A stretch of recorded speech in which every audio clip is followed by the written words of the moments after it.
I don't know what's going on.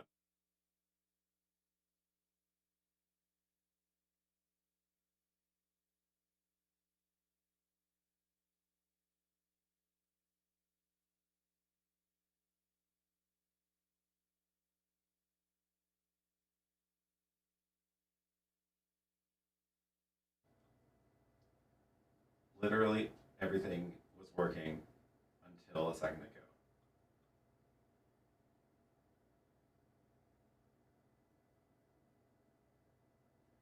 Technical difficulties. That's the other microphone over there.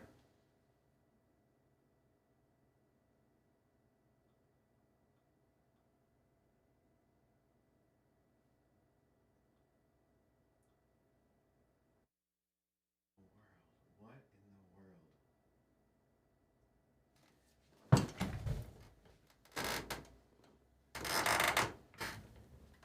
You can hear me fine from this mic. I just don't know why the other mic is broken.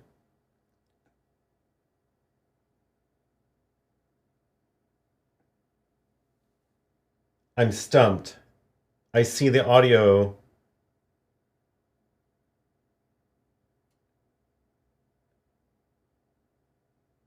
What did I do wrong? Well, let's figure it out.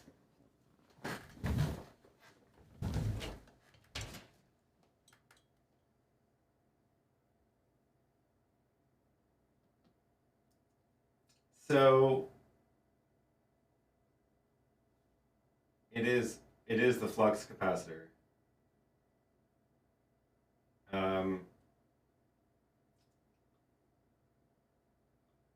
This one's on. This one's not. Going to Maddie.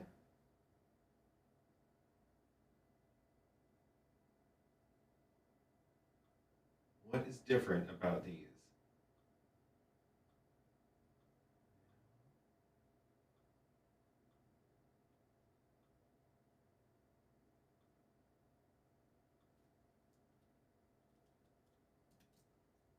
Is my audio from here wrong?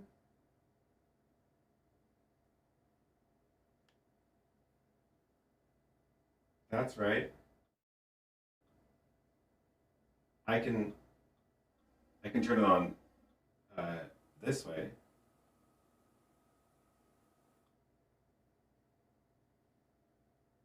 Michael says we had the same thing happen during a church service.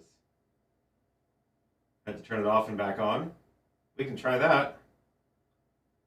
Okay.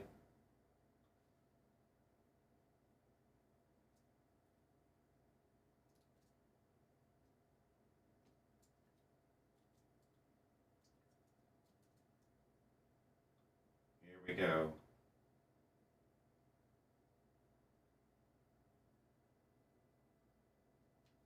Watch the lights down there.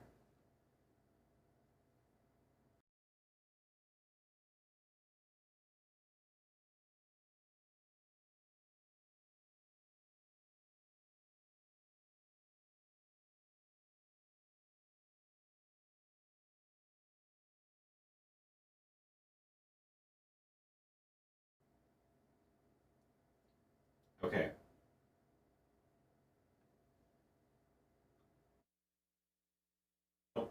Still same thing. What did I do? What did I do to the microphone?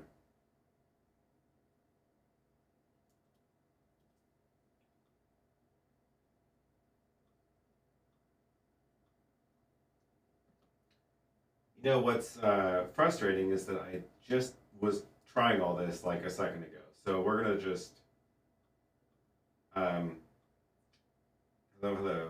Okay. Main. Oh, it's wow. That was stupid. Okay. Let's clean that up again. So I know how the mixer works. I feel like this is a problem with, and now I remember, now I know why it broke.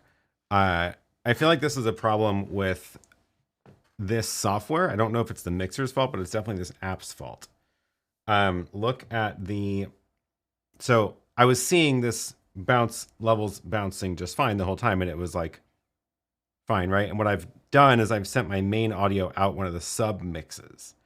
So like on one of the bus. So I have this bus 5 and 6 going back into the ATEM, and you can turn on and off channels on each bus. So that's cool because then I can say, I want the ATEM to get this audio, but I don't want my microphone to come through the room. I could turn my mic on that gets sent out to these speakers, then they get feedback and an echo and all that. Actually, I should probably just do those, turn those off, right? So, but then in the room, I can hear the computer audio, or I could hear audio from the hyperdeck and stuff. So this looks like everything's fine. I see audio levels bouncing there. That's turned on. But for some reason, there's like this global state of muting channels across everything, but you can only see that state when you're on the main LR mix. And I'm not using this mix for anything. It's not doing anything anymore. So if I mute the channel here, but I feel like that mute state should show up in other places. For example, when I'm looking at this screen, because there's no indication of it at all when I'm looking at this screen. And the reason that it was working fine until I went live is because I have recently switched over to mixing the show audio in one of these buses. So some of my automations in Companion are muting the channel. So probably in here, probably in my pre-roll button, it actually will mute that entire channel. So this is right. I want to mute it for the bus, but is there a mute action that's somewhere else? Let's see, maybe it's in this one. Interesting. I don't know where the mute action is coming from. Well, somewhere, one of these buttons, as I was pressing buttons, oh, it's probably my end screen, because I had tested that. Yep, there it is. So I don't actually want to mute the channel. I want to mute it in that bus. So let's go look and find that mute. Oh, geez. You weren't seeing that screen the whole time.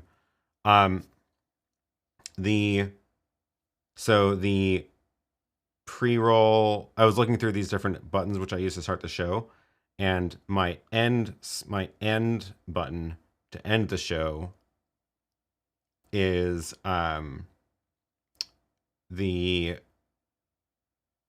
it had that global mute. So I want to mute to a bus. I want to mute that to this bus, not global mute.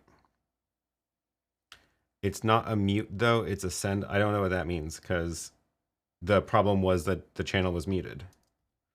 Looking at this mute button here mutes the channel across everything ever forever, not just in this mix. Whereas these buttons, that's not really a mute button, that's toggling it for this bus, and that was on, which makes sense. But when the channel itself is muted, it affects all buses.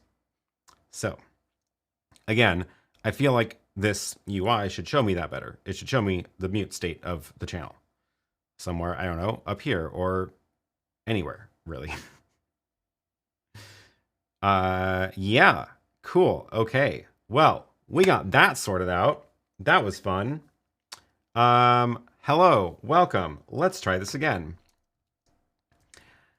How is everybody today? It is always the simplest things. Yeah, and you know, it's funny because the phantom power was fine. And Joe suggested using the auto mixer to auto mix between the two microphones I use, and I tried that a little bit this morning. Wasn't quite working. I couldn't tell if it was doing anything. I don't know if I set it up right. So yeah, global will bite you in the butt. Yeah. I don't know about the X32, but makes there's a setting to choose muting a channel on main or aux. Doesn't also mute it on the other auxes. Is that a thing? I don't know.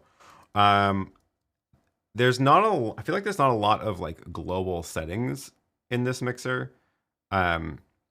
There's mute system. I wonder what if this is anything. Hard mutes. I don't know what hard mute means.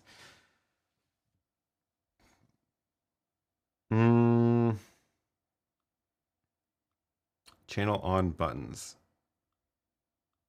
Yeah, I'll have to look these up. I don't know what these mean. Is there anything in here that might help? No, no. Always on top. Ooh, is there a mute always on top that I can look at? Nope. Okay. Yeah. Anyway, that was fun. Adam says, is the promo sidebar during the pre-roll new more efforts than Times Square? Yeah, thought it would be fun to have something else on the screen other than just the map. So I actually had this a while ago, and I had stopped using it when I was switching over to the studio, but now it's back, and it's not using I was using the iPod Touch before, so I don't have that wired up yet. It was just like always on the iPod. The iPod was just always plugged in and always running this, and but this is just from my iPad on the desk now. I don't have that permanently wired in. It's kind of fun. Franklin says there's a global setting on the sends panel. Oh, let's look for that. Where is that? Oh my gosh. Here. Oh, do you mean just like if I were to look at that screen, I would see it? Let's change. No. Oh, but I do at least see that the levels do get cut when I am looking at the faders, but I don't see like a red mute like this button. It's weird because it's like, I feel like if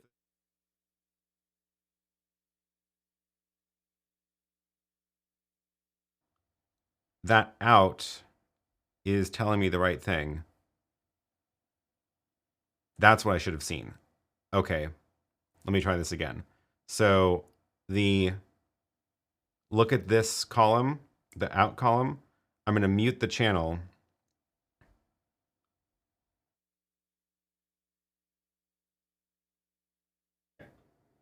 And I do see it there.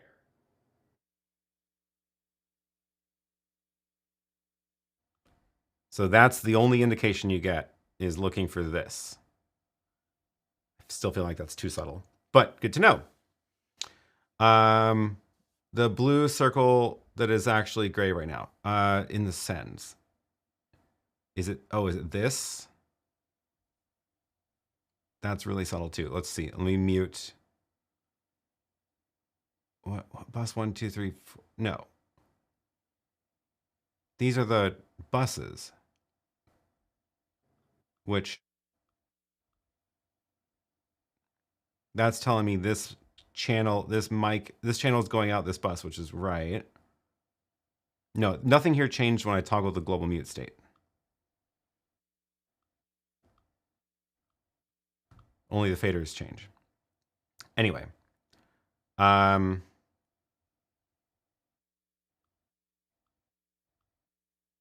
Yeah, nothing is changing. So that is what I need to look for. Anyway, moving on.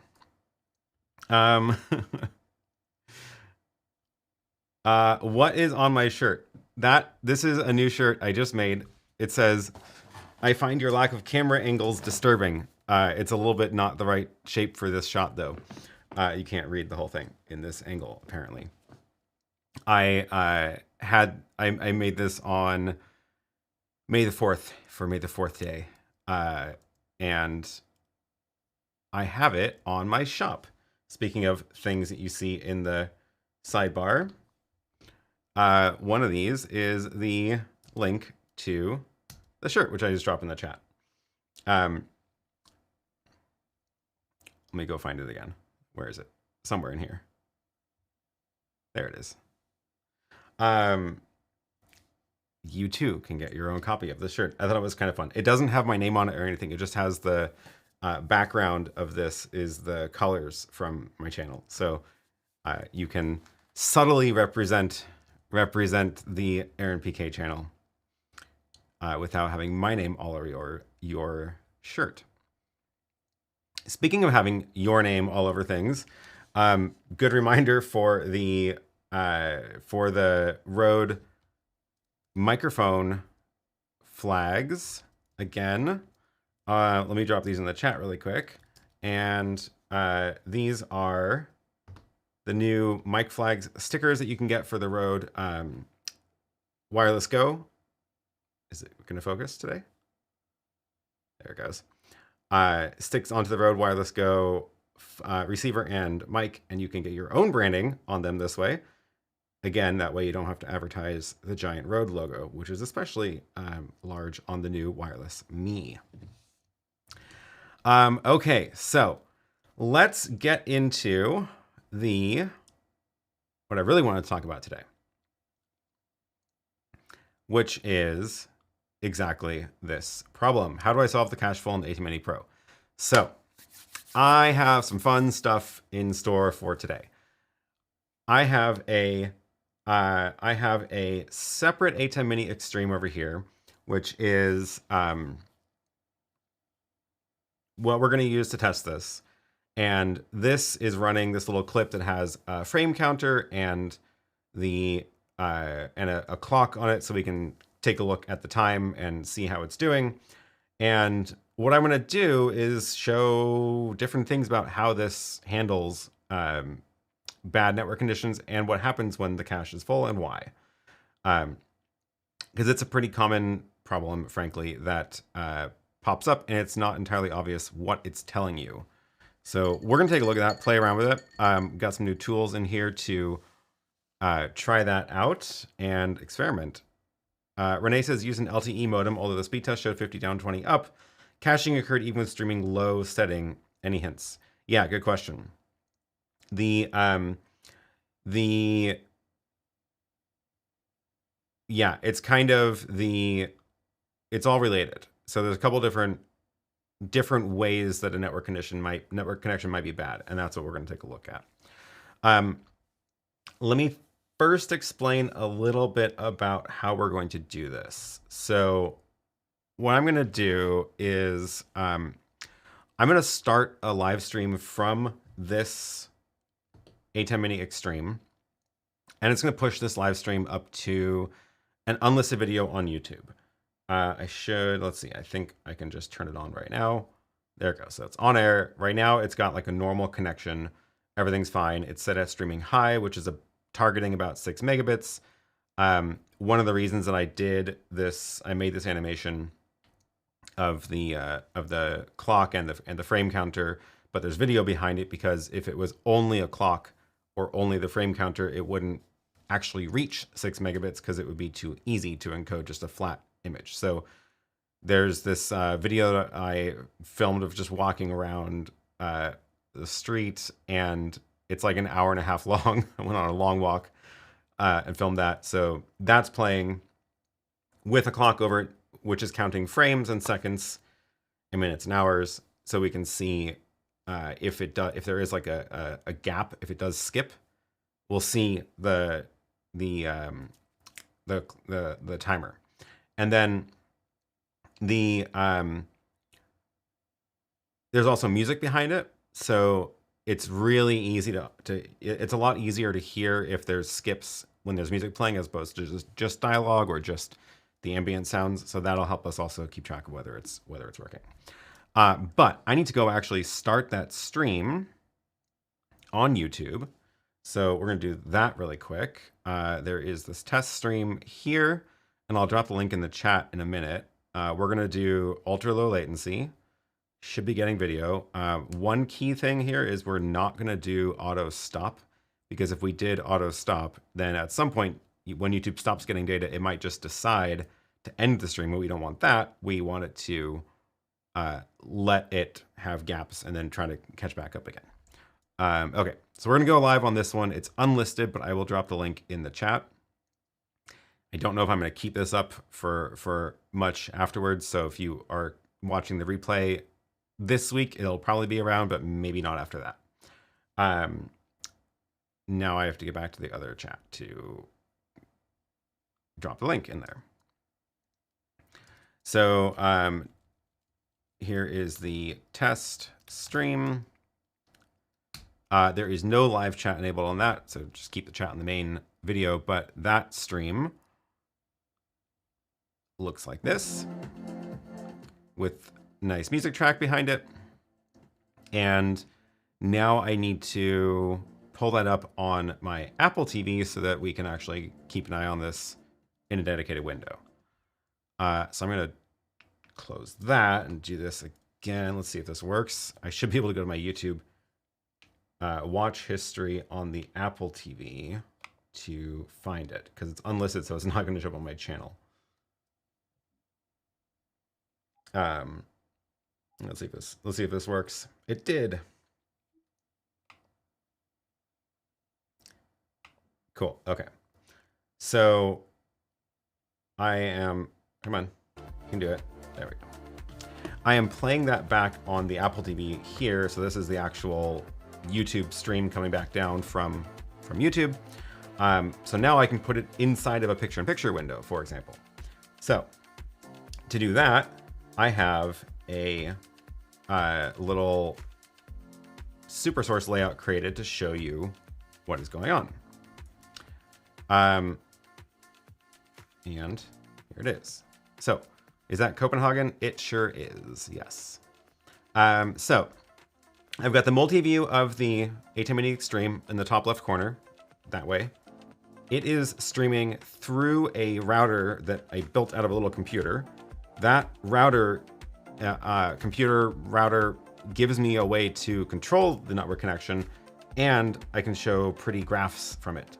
So this middle chunk is showing you the bandwidth that is going through the router. And if you look, the numbers are kind of small. Sorry, it's not the most, it's a terminal window. It's not like a web page that I can pull up. But the if you look at the top, it'll show you like on the left side, there's like the axis showing the speeds. So the kind of top of the block of blue is about 6 megabits, which is what we're targeting. And every now and then it's bursting up to 10 for some reason. I don't know why. But it's averaging below 6 megabits. So then, of course, the stream is going out of the router into YouTube. And then we're looking at, on the bottom right corner, that is actually the Apple TV playing back the YouTube stream. So, for example, you can see the clocks are different in the top left and the bottom because that's the delay of streaming to YouTube at ultra low latency. So it's about 4 or 5 seconds, it looks like, or 3 or 4 seconds, which is pretty good. But now what we can do is we can start messing with the network connection to see what happens when the network connection is not going well. Let me pull up this tab for you. I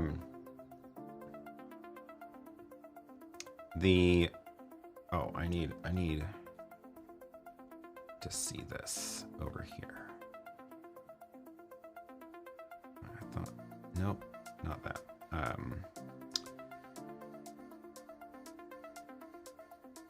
That one, there we go. So, okay, over here is a web page where I can control what's going wrong with the internet connection. So right now there's no limit, everything's fine, and the stream is doing great. So first thing I can do, for example, is I could cap the network speed. So let's cap the network speed at 6 megabits a second, and let's see if that works. So what we should see is in that graph, we should stop seeing the spikes, although I don't know if it can do, if it's like, the spikes might be a glitch. Let's cap it down to 4. And we should see that drop. Oh yeah, there we go. Okay, so all of a sudden, the ATEM is not able to send enough data. And that actually, so take a look at this. It dropped actually way before 4 because it can't even get enough data out. And then the YouTube stream is already skipping. But notice that the ATEM itself still says on air, still says 6 megabits. It doesn't even know that there's a problem yet. So right now what's happening is it is filling up the cache. And it just isn't going to show us that the cache is getting full until I think it's like 40% or so. So let's give this a couple seconds. But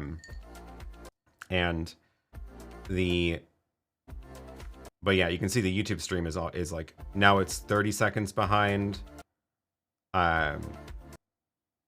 And it's falling behind faster and faster because it just can't get enough data out.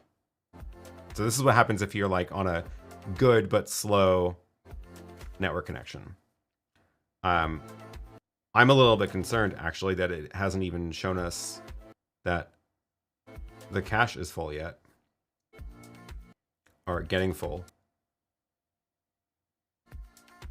Yeah, losing frames big time.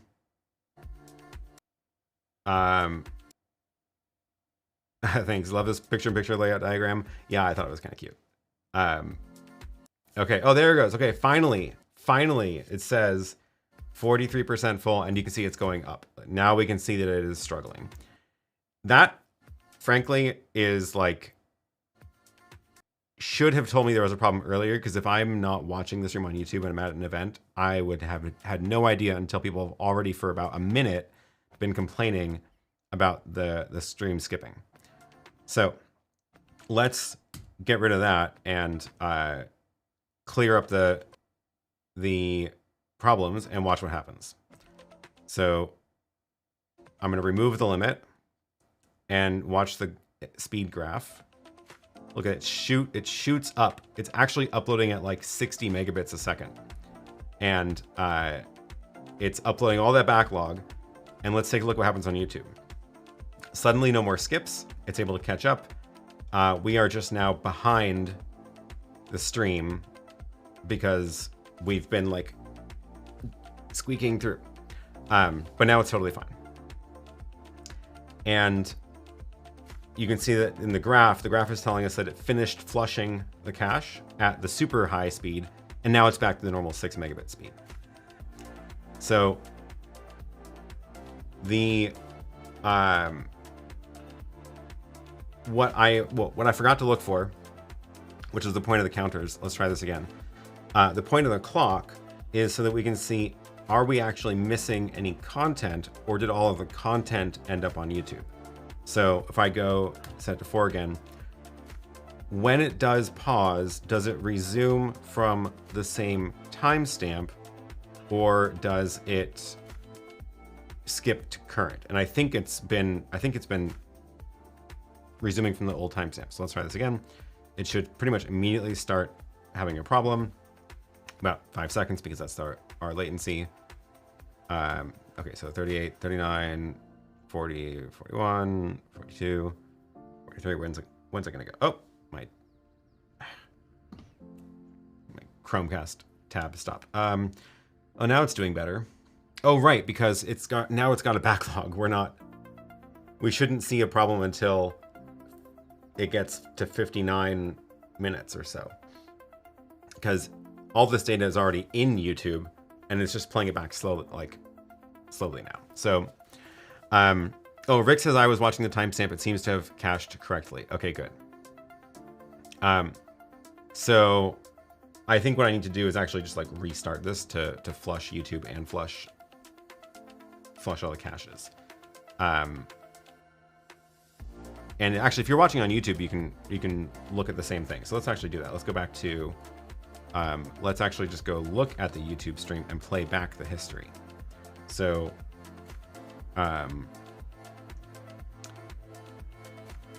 so here is the stream on YouTube. And if I go to current, oh, well, now it's struggling again. That makes sense. But let's go back and see if it was, oh no, this is good. It's struggling now. So if we're watching the clock, when there's a gap, 31:28, 32. Okay, so there was a bit of it is skipping a little bit. But now my question is, what happens if we go play back in the history? So if someone were to watch the replay, do they see any problems? So here it's been skipping throughout this whole time, right? Because about 59 seconds is when I said that it, and now it's smooth. So this is something that's, I think, unique about the ATEM, and this is the whole point of the cache. The point of the cache on the ATEM is that when it's unable to upload, I should probably remove the rule. Let's do this really quick. Okay, so let's let it go flush this up. It's at 65%. So let's let it go flush this up again. At 1:01:27 was when I hit that. So yeah, it's able to flush all the cache, and now it's back to streaming. Okay, so back to the test stream. So we were seeing skipping in the video at these numbers, but when you watch the replay, there's no skipping, and that's what the cache does. So it's able to continue writing data internally and then push it all up to YouTube quickly when it can. And that way, at least your replay on YouTube is like, it's all there, it's in the correct order, there's no skipping afterwards. So it's only if the cache fills up completely that it's obviously unable to keep writing internally, which can definitely happen. But at least this way it can recover from these kind of short glitches. And that is not the same with other encoders, which will just drop data on the floor instead. So let's, oh, good question from Christopher. How much time can the ATEM cache at 1080p 30? I think we can test it pretty easily by just pulling out the cord from the ATEM, because what was happening right now was it was able to get like 60% of the data up. So it's only caching 40% of the data. So that would last a long time. But if you actually pull the cord out completely, it'll fill up the cache because it can't get any data out. So, okay, let's, what did I want to do next? Oh, this is a good question from Clear Life Media. Am I wrong? Once you set the streaming quality on the ATEM, you can't change it without ending the stream. I ran into issues where I need to go to a lower quality, but can't without stopping it. Yes. So here's what I want to show you for that. I actually need a different super source layout. In this one, I want to show you my computer screen. Instead of the tab. I should probably, oops, that was the wrong one.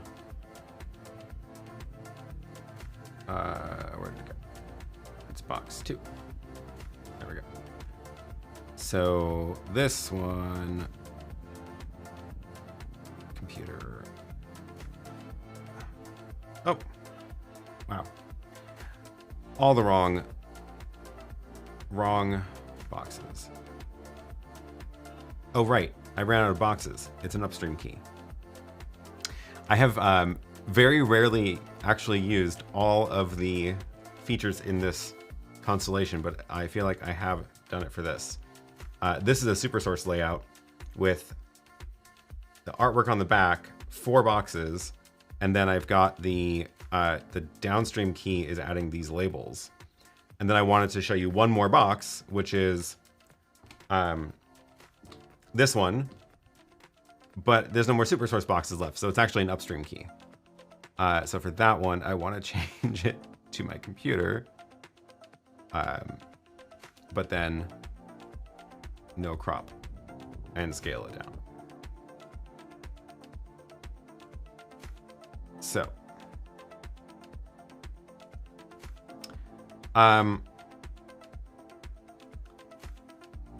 what I want to show here is, let's see, let's get the YouTube stream caught up. back to current. Can we do that? Can we do that without...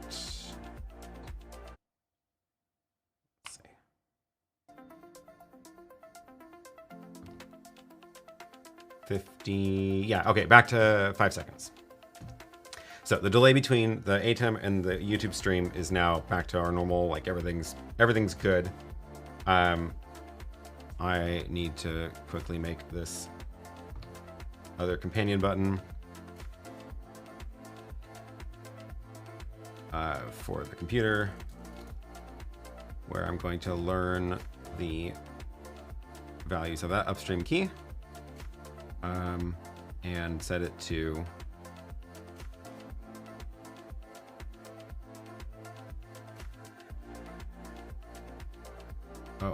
that shouldn't be there.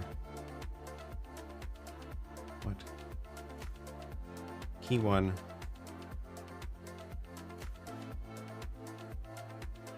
Oh yeah, no, okay, right, of course. Key 1 should be computer. And now does it work? Shouldn't be cropped. Why are you cropped? Apparently it just, I didn't remember it in time. Let's go create it again.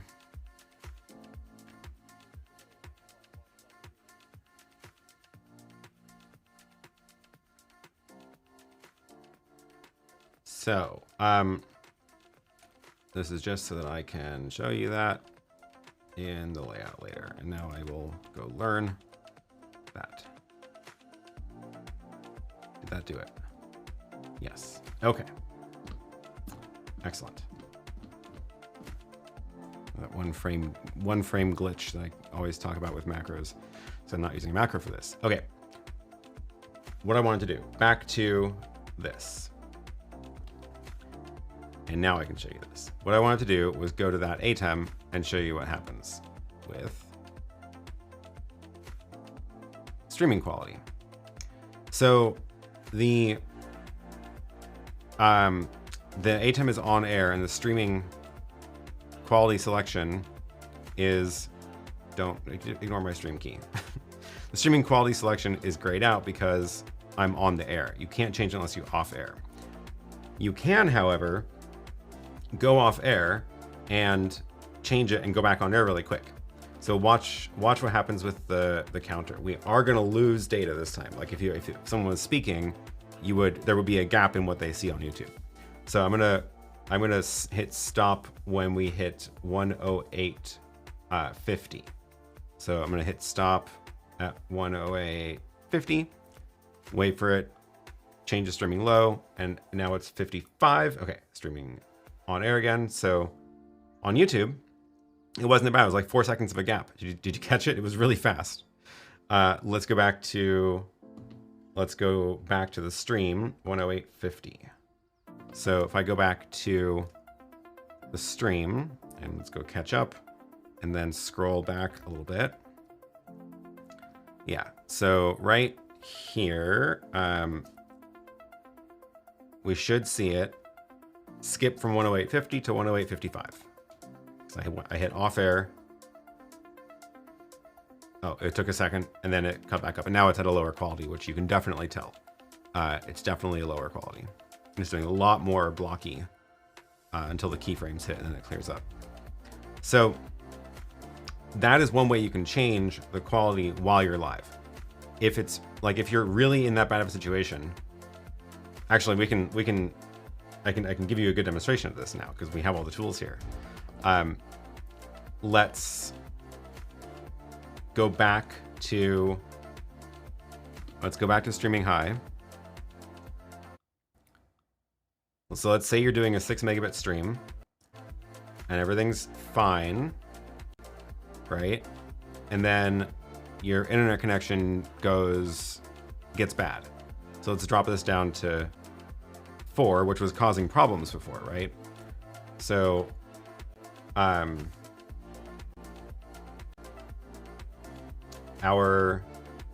so the YouTube stream it's only like 2 seconds behind right now, right? It's really good. Everything's fine, good quality, 6 megabit stream. You can see it hovering at 6 megabit. I'm gonna cap the speed to 4 megabits, which is not enough to get our streaming high quality out. So I'm gonna do that. And now in pretty quick, yeah, it's already now stuttering, right? Like you can see it's barely squeaking out the data now. So if you're like, okay, how do I fix this? Well, one thing you can do is,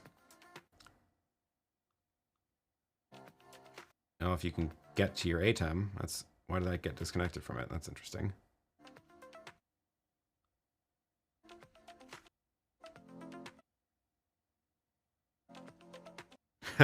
I am actually connected to it through the throttled connection. So let me grab.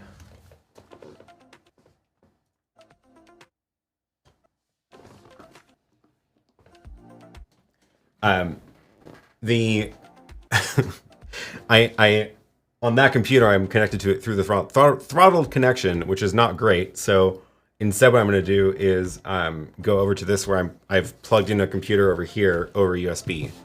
So the problem is that I don't have a good way to show you this screen. So what I'm going to do is go and do that same thing where I stop the stream, switch to streaming low, and then turn it back on again. So I'll show you this in the meantime. We're going to go. So here we go. I'm going to stop. You'll see it go off air. Well, oh, this is another fun glitch with the ATEM. It is kind of stuck right now. I hit off air, it's not doing it because it is confused about its life. I let it go too long, struggling. See how they, it's just still going. It's still going on air. It says on air. I've hit stop, but it's unable to stop. And I totally forgot that's a thing. This has hit me before in real life where I've had to like figure out what to do in this emergency situation where I can't control the ATEM anymore. And all I can really do is reboot it.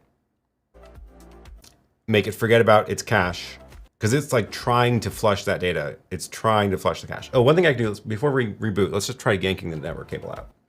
So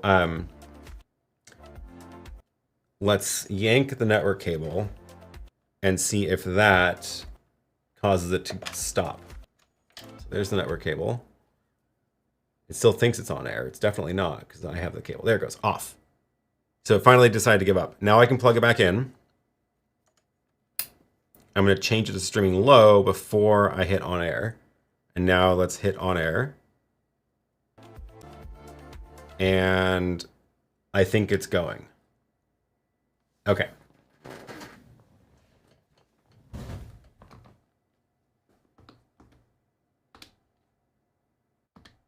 So back to here.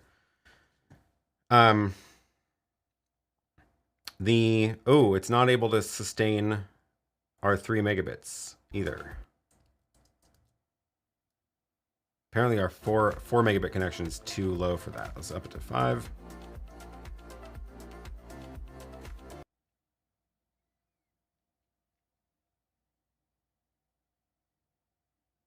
It's still not very happy. And this has got a 5 megabit cap now. Still not very happy.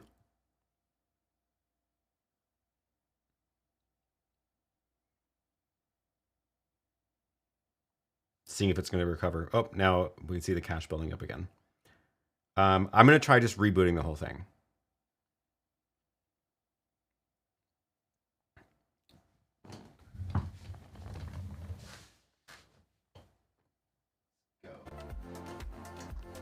Back over here and just pull the power. Make sure it's going to come back on the same safe startup state first. That's always a good thing to do. hold the power, wait a couple seconds, and then we turn it back on. Okay, there we go.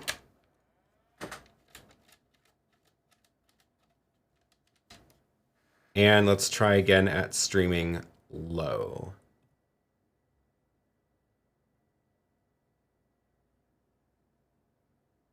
Oh boy.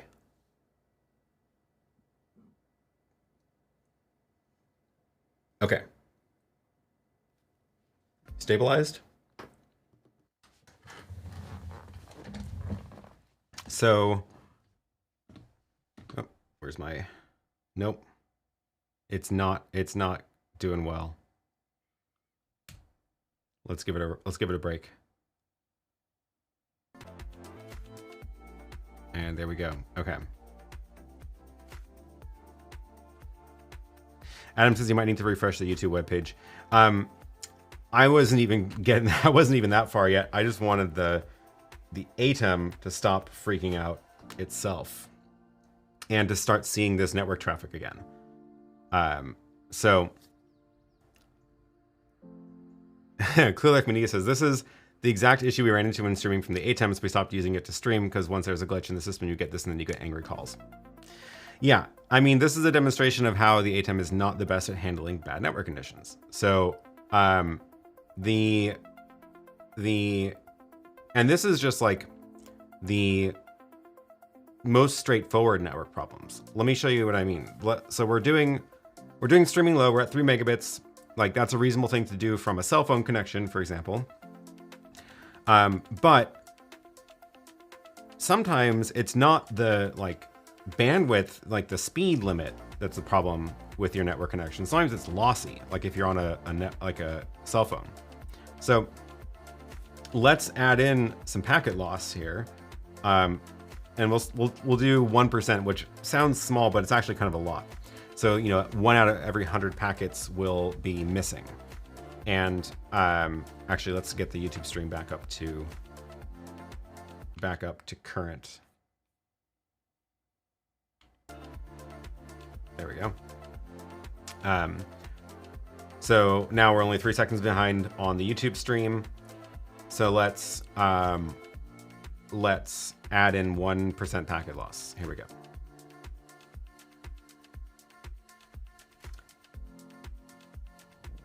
So what do we see? So far, everything's fine. Now I can't remember if 1% was enough to cause a problem or not. Stream looks fine.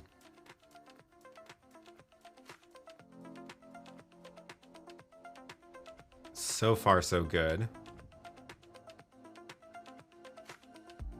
Still only 3 seconds. Let's go up to 2%. That's kind of a lot. This might kill it.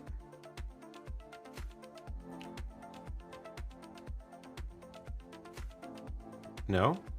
Okay. 2 out of every 100 packets. So I think it is retrying them because it is TCP. So it should understand that the packet wasn't delivered and retry it again. And it can recover for some amount of that. Let's go up to 3%.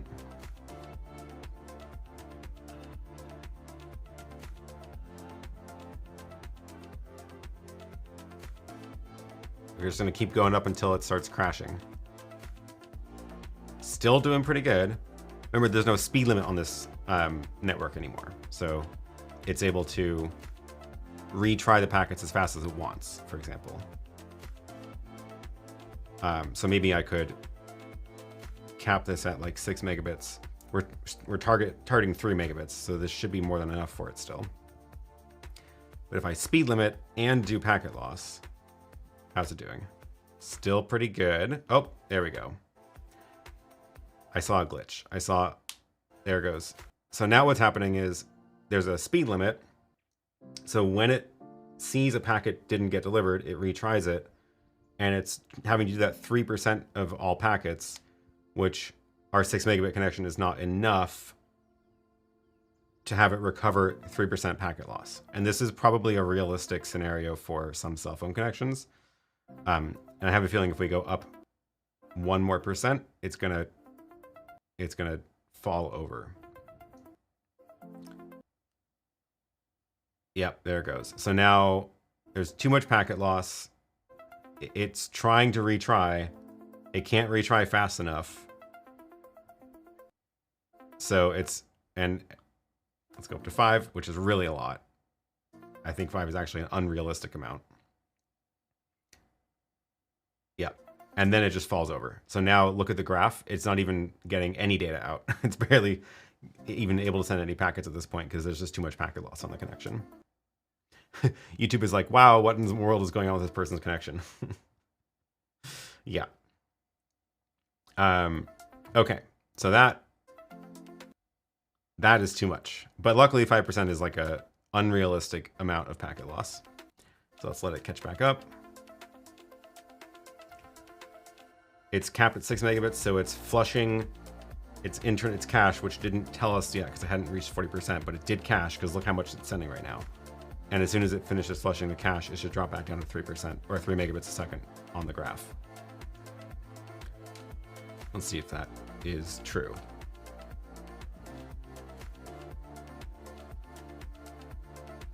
And it's got a lot. We really were doing that for a while, I guess.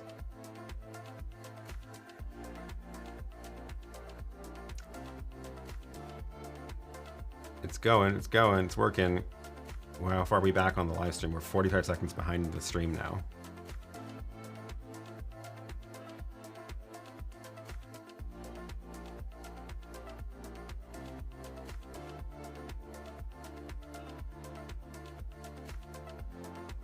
There it goes. Finally caught back up, and now we're back to real time, and it's sending at 3 megabit.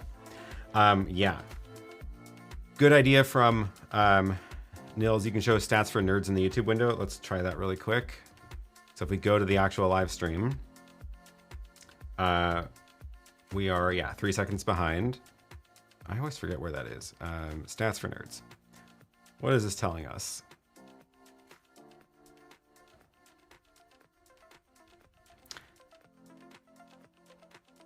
Connection speed, that's my download speed, yeah. Live latency 2 seconds, buffer health 1 second. So if we mystery text, those are for the real nerds. I don't know what this is going to tell us if we mess up its connection again. Let's try it. Let's go to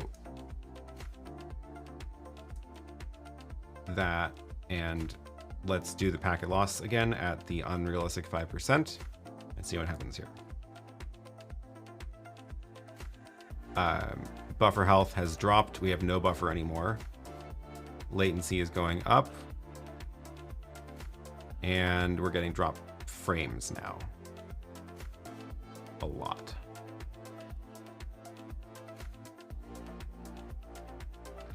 And now it's unusable.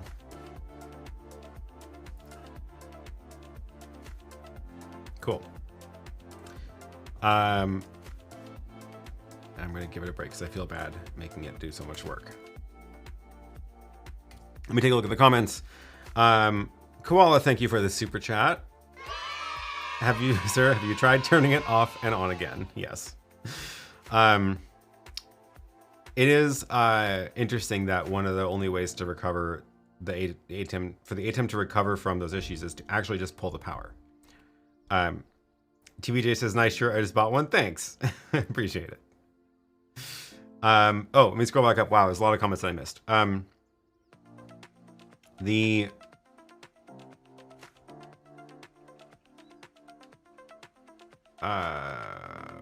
get back to that later. I'm queuing up some of these for later. To see if there's anything about the packet loss that we can talk about really quick. Michael says, I've been using a Magewell encoder for everything. Blackmagic doesn't seem to have figured out RTMP on their products. It's so strange. Yeah, it's definitely weird behavior. But one of the cool things is that now that I have this set up, I can do this for other encoders also. And we can test how other things behave with that network. Christopher says, is there any advantage to sending the feed into a web presenter to do the encoding versus the encoder in the ATEM itself? I am pretty sure, 97% sure, that the encoders in the ATEM Mini and the web presenter are the same, and they behave the same way. So I'm using the web presenter right now for this stream. I have not had any trouble with the web presenter in my studio because I have a good network connection. It's solid gigabit uplink, no latency, like it's great. Solid network connection. And the ATEMs and the web presenter are fine on a good network connection. It's only once there's these problems with the network connection that they just don't do well. So no, I don't think there will be an advantage to using a web presenter instead of the ATEM because it's the same encoder. So there would, however, be an advantage to using a completely different kind of encoder.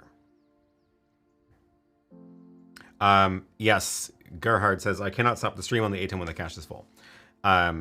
Yes, that is a problem we just ran into, which I had forgotten about, which is that it really wants to finish uploading data before you can hit stop. And I feel like that is also an oversight because sometimes you want to hit stop because it's an emergency and you just need to cut it off and stop it filling up its cache.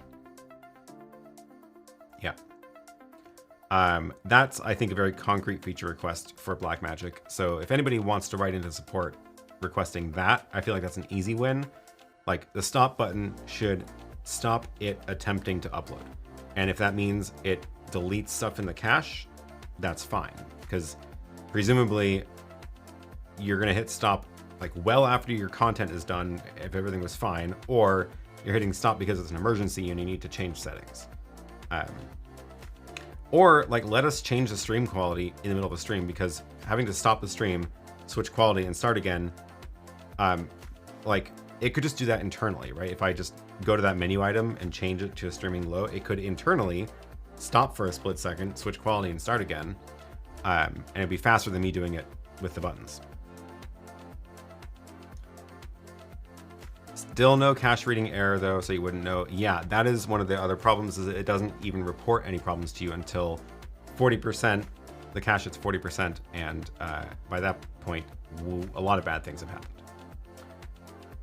Grant says, is that full cache issue only for the ATEM Mini, or is that also for the web presenter? I'm pretty sure it's also the same in the web presenter. The nice thing is that you get a little graph in the web presenter showing you the problem, so you can see the problem earlier.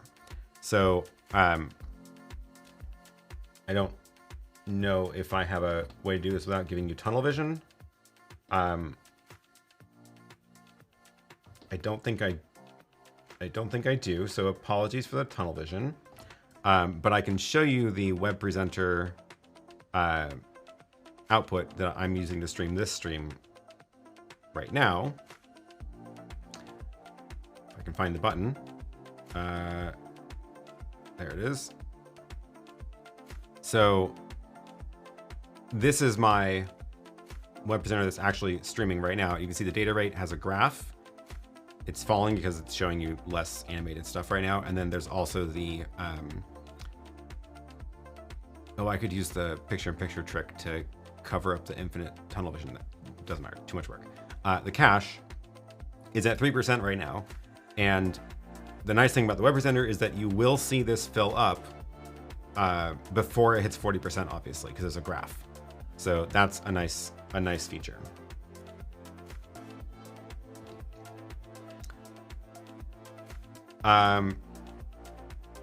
Could you make a macro to stop the stream and change stream quality? That's an interesting idea. I don't remember if macros can do that, but we can try it, because I can go over to that ATEM Mini right now. So here's the ATEM Mini. So we can try it. We can go here and say, oh my gosh, look at all those macros. This is because I was using this as my main ATEM for a long time. Stream quality high. Let's record that. So let's hit stop, change it to high, hit start, and then see if that actually works. We can, I guess, test it by doing this.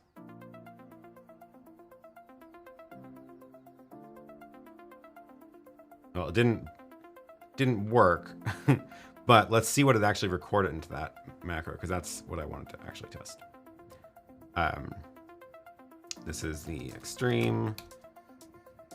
Only record the macros, and then let's pull up that file somewhere. I can find the folder that it's saved into. There it is. Extreme. What day is today? May 21st. Wow. We're already halfway through the year. Okay. Here is the macro. What did I just do? Stream quality high. So it did the thing that I always tell people to do in the when making a macro. It did not. I needed to add a pause action because it set the bit rate. That's interesting. There's no checkbox for that. Huh. Interesting. Stream RTMP start. So what we have to do is actually manually edit this to false. We need a pause, which I know I have in here somewhere. Macro sleep. We may need it to wait longer than a frame. That's my only concern, because when I hit stop, it needs to give it time to stop before I hit start again. Because if I just go like that, see how I can't? It takes like a couple seconds for it to stop. So I might need to actually add in a full-on like 2-second sleep here, because I don't think that the macro, only one frame is enough. So let's try that. Let's restore that and try to run it. So it's on low. Let's run that. Stopped.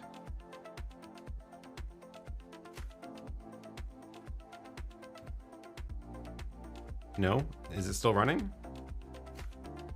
Oh, that wasn't milliseconds, that was frames. Oops. Here I am thinking in milliseconds. I just made it stop for 2000 frames, or pause for 2000 frames. That's a lot of time. Let me fix that. Not 2000 frames. I wanted 2 seconds, which is 60 frames. Try this again. Restore that. Okay, so here we go. We're at streaming low. We're gonna hit stop. Wait 2 seconds. It should change the bit rate. Am I doing my math wrong? The little orange thing is around it, which means it's still running. 60 frames should be 2 seconds, right? What is it doing? Did I not save the file? Let's try this one more time. Extreme 521. Macro sleep in stream quality high. Yeah, okay. Restore this. That is the right. That is the right file, right? 11.10056. Yeah, okay. Restore. Macros. Restore. Oh, maybe I didn't let it finish. Restoring 80%, 90%, 100%. Okay. All right, one more time. Restore complete. Run this. It should stop. Wait 2 seconds. Oh, it did it. Okay. It did work. Interesting that it doesn't show us a named quality anymore. I think it's fine because it did set it specifically to this bit rate. This makes me panic because this is what happens when you get the 0 bitrate bug, which I have a video about when your recordings look like trash. But I think it is, yeah, it's streaming at 6 megabits. It's showing us down here. So you can make a macro. I don't know how much that actually helps you because at the end of the day, you still have to wait for the right amount of time. And if the stream, yeah, Graham this is what I was trying to say. Thank you, Graham. Literally what I was trying to get the word out. will the macro work if the stream can't be stopped in 2 seconds? No, the macro will not work because let's change this to 1 and I'll show you what I mean. Let's restore the macros, wait for it to hit 100%, and let's switch this back down to low. So it's gonna wait 1 frame before trying to hit start, and it's not done stopping, so it can't start. So here, I'm gonna click the button. It stopped. It ran the macro to change the quality. It was unable to change the quality because it was still in the middle of streaming. It was unable to start the stream because it was in the middle of streaming, and then it stopped streaming. So the macros aren't like magic. It really is more like you pushing the buttons, but automated. It can't like get around that fact that it still has to wait for stuff.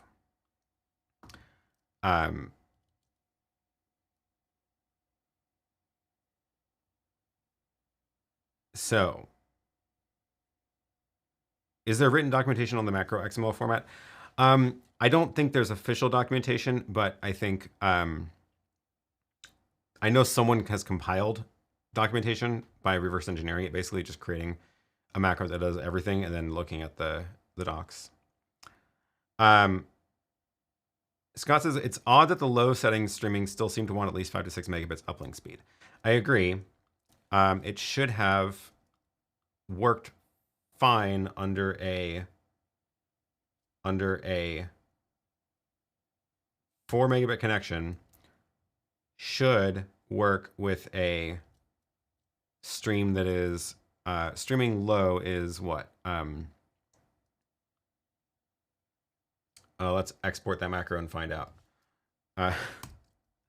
Let's make stream quality low, and let's just record that and then save. And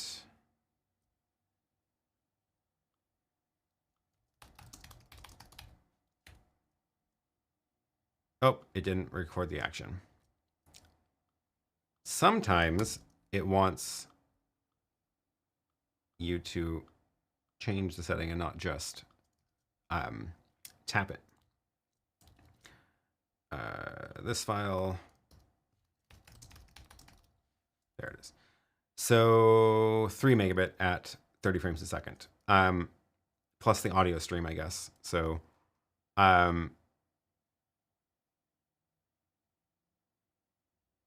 wonder why that one had 0 there. That's interesting. Stream quality low, so 3.1 megabit. And that should be fine on a 4 megabit connection. So let's try that. There's 4 megabits on air. And let's see. Oh, my YouTube stream totally stopped. And now we're on the screensaver.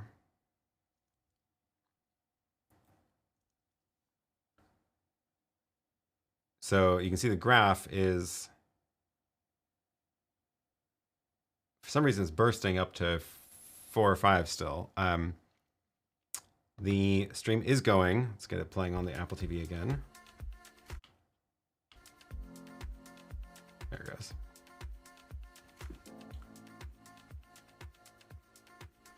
Oh, that's way behind. There we go. Oh, was that a skip? Yeah, it's skipping already. Not too bad, but not great. This is a, I mean, this is a good demonstration actually. So the rule of thumb that you generally want to follow is to make sure your upload speed is twice your encoding bitrate. And in this case, it's not. Our upload speed is 4 megabits and the encoding bitrate is a little over 3. So, oh, it's doing okay now. But you can tell it's just like right at the edge. It's like anything goes wrong on this and it's gonna have a problem. So, yeah. Okay. Hi chat, just joining. How's the testing going? It's going. We've learned some things. Do you have any other questions about this? Anything else you want me to try? Scott says, what software are you using to route on the PC? So it's a little Linux box that I got that has 2 network cards, internal network cards, and one of those goes to my building network and one goes into the ATEM. And then I had to connect a third network card into it because when I screw with the settings on the network card, I don't want my web interface to also be messed up. So there's 3 network cards on it. But it's just running Linux, and it just has a couple of firewall rules to configure the Linux machine and to be a firewall. This thing that I'm using is a Python app called TC GUI, and it is basically just a nice little front end wrapper for a bunch of obscure terminal commands that I could type by hand but don't want to. And this gives me little forms for it. Graham says, what happens if you change the latency boolean in the macro? That's an interesting question. We should find out. So in the macro, RTMP low latency. Never seen that before. So let's set that to true and see if it does anything different. Let's restore. Let me get rid of all the other macros. There's too many things in here. I don't care about all these macros.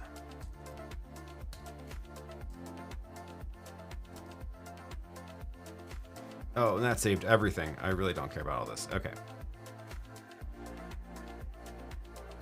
Macro, I just want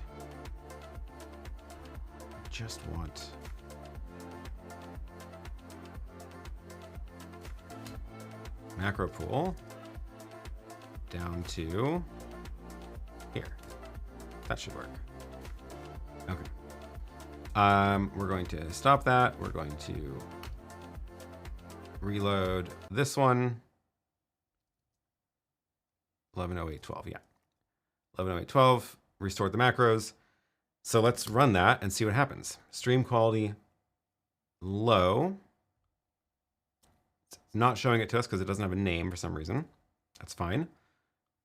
Now we're on low latency. Don't know what that means. Let's find out.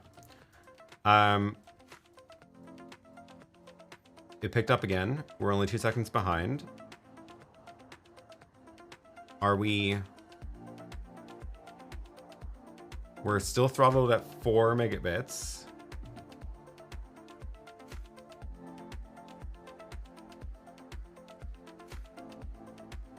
I wonder if it just means that it's... Let me go into the YouTube stream. If we go into stats for nerds again.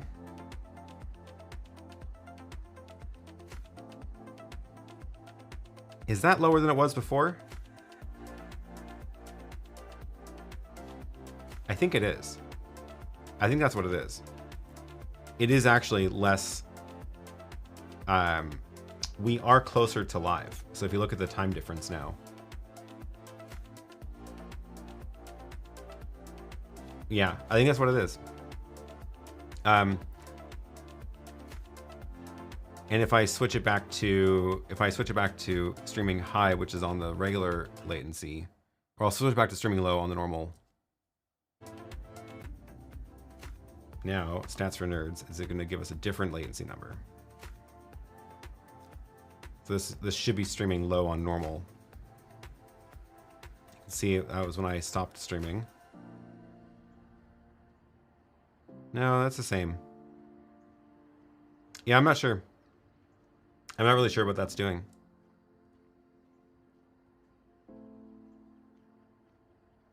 Newsfan says, just joining, does this mean you can set the bitrate to be whatever you want in the XML?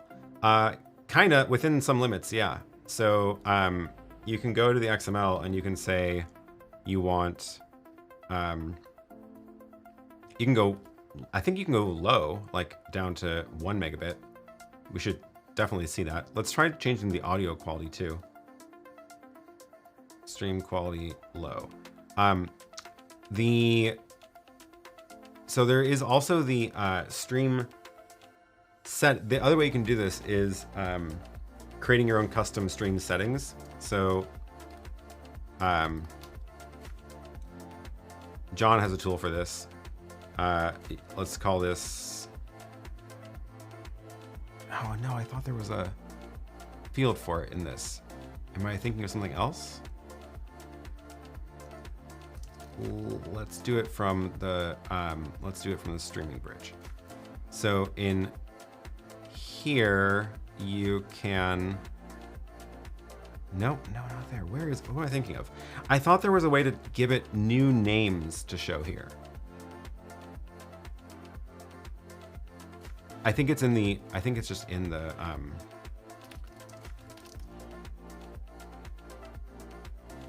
oh, weird. I swear there was a way to do that. Well, let's just try the 1 megabit, see what happens. So back here, 1 megabit, bad audio, and let's stop that. We'll restore 0812. And now,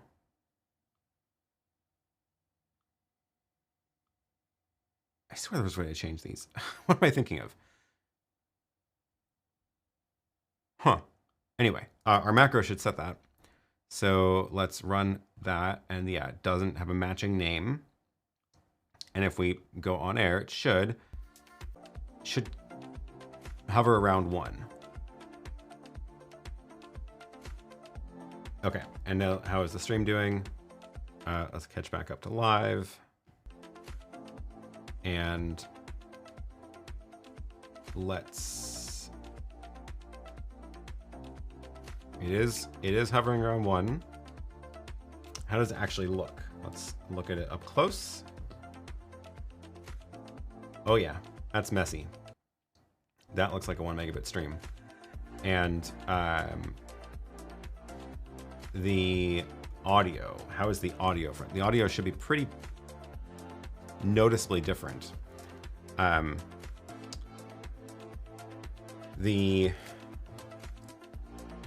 I have it here?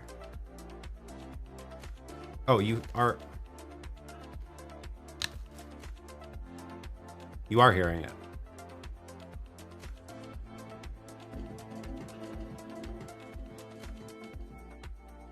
I don't know if it's like,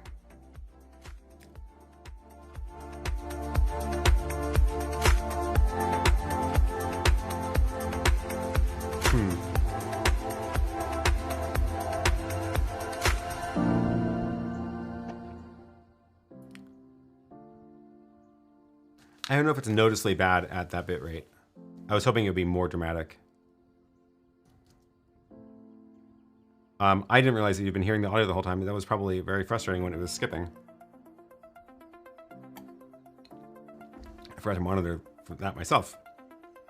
But now I have it up in the speakers. Let's drop the audio even more. Let's see what happens if I drop it down to 16. And stop that. Restore that. On air.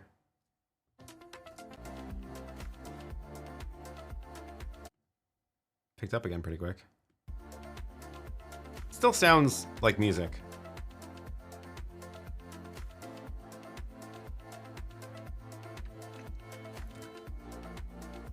That should be really low though. 16 kilobits is not much. Huh. Well.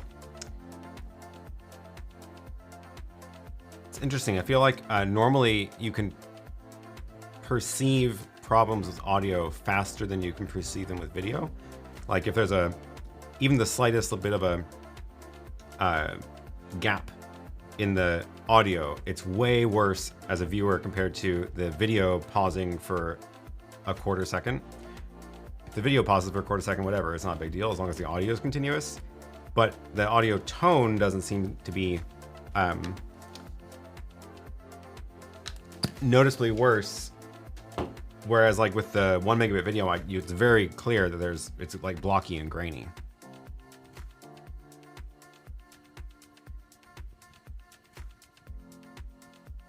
You're back up at 3. That's interesting. How did that happen? Let's try this again. Stream quality low.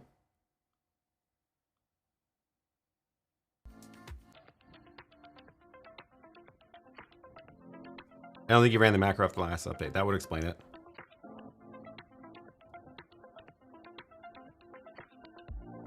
Okay, do you hear anything different this time? I'll bring the music up a bit.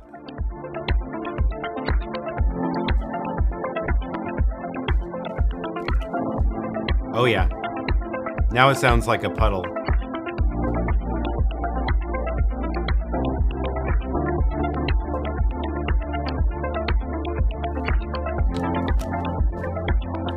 Now it's definitely noticeable. So 16 kilobits finally killed it. It is hard to tell with music that's like this because you can't really tell what the music is supposed to sound like because sometimes they just add weird effects in the music anyway.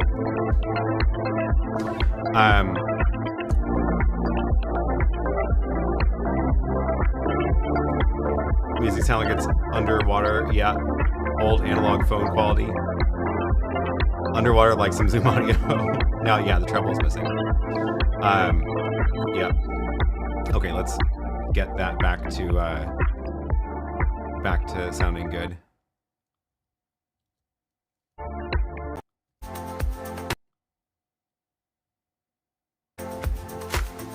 Oh yeah. That's what it's supposed to sound like. Piper Blush, thank you for the super chat. No questions this week. Love it. Hopefully you've been doing well on your streams. And hopefully not having the problems that we are looking at today, even though it is a lot of fun.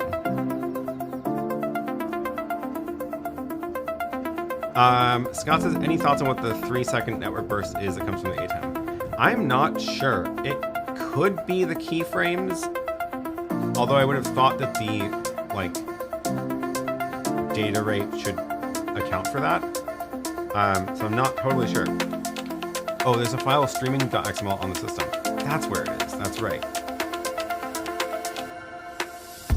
I haven't used that for so long because they have John's tool that generates the XML.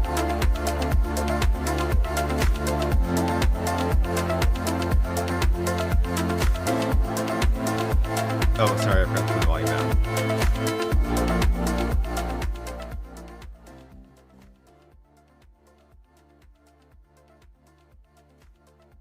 Sometimes you don't appreciate good sounding audio until you hear bad sounding audio. Yeah, right? Okay.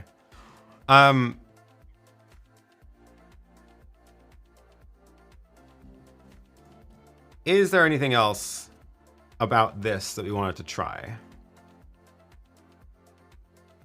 Can you add a cache dump to the macro? I don't think so because there's no button for it. Like generally, except for this one weird thing that we just saw about the latency mode, generally everything the macros can do is inside of the Blackmagic software. So if there's no button for it, you can't add a macro for it.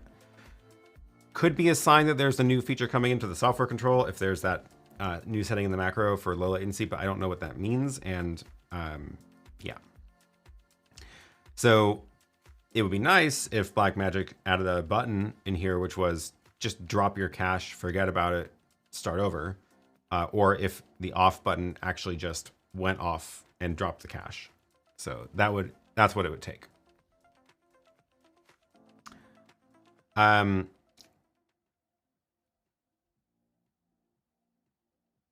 Okay,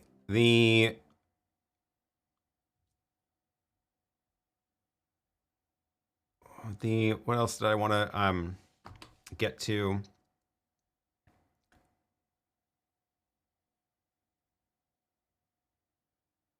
Cache up, yes. Drop the data bits on the floor, move on. Yeah, I agree. Okay, a couple other questions from earlier. Christopher says, what are the chances of Blackmagic adding newer codecs like H.265 or AV1 in the future hardware box? They seem to not like to do things like that.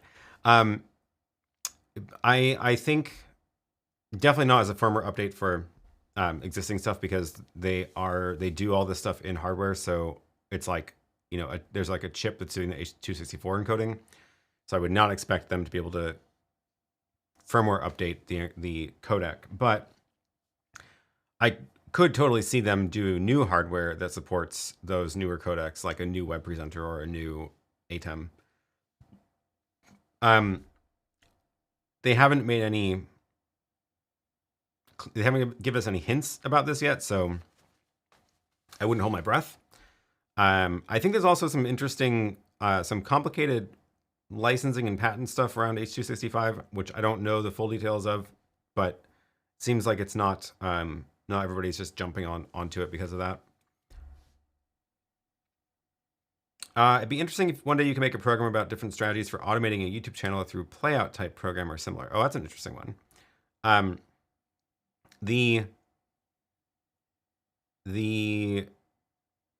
Yeah, there's a couple different options for that. There's definitely like software that is dedicated to this purpose that I don't have any experience with that actually runs actual TV stations and radio stations.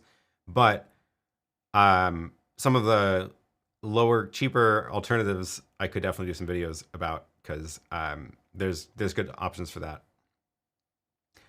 Graham says, I thought the ATEM was mainly FPGA, so they might be able to add codecs. The video processing part of the ATEM is FPGAs, but I'm pretty sure it's a separate chip that's doing the H.264 encoding because you can go like buy those chips. I don't think they're doing FPGA H.264 encoding. It tends to be done as a separate chip you buy for a hardware encoder. But yeah. Renee, let's hit the like button. Thanks for the informative session. Yeah, thanks for the reminder. Oh, this is a good suggestion. Cache dump on double press or hold. If the stream was mostly fine, you want to finish uploading the end of your stream. Yeah, this is like, it is one of the tricks. You don't know how far back in time it's uploaded. So like, it's possible that it still has 5 seconds of data left. So if you were to hit stop and it just cut off immediately, it might end before your stream. But this is, again, why I like to use end screens as well as countdown screens at the beginning and end of the stream, because you never really know when for sure the stream is live. So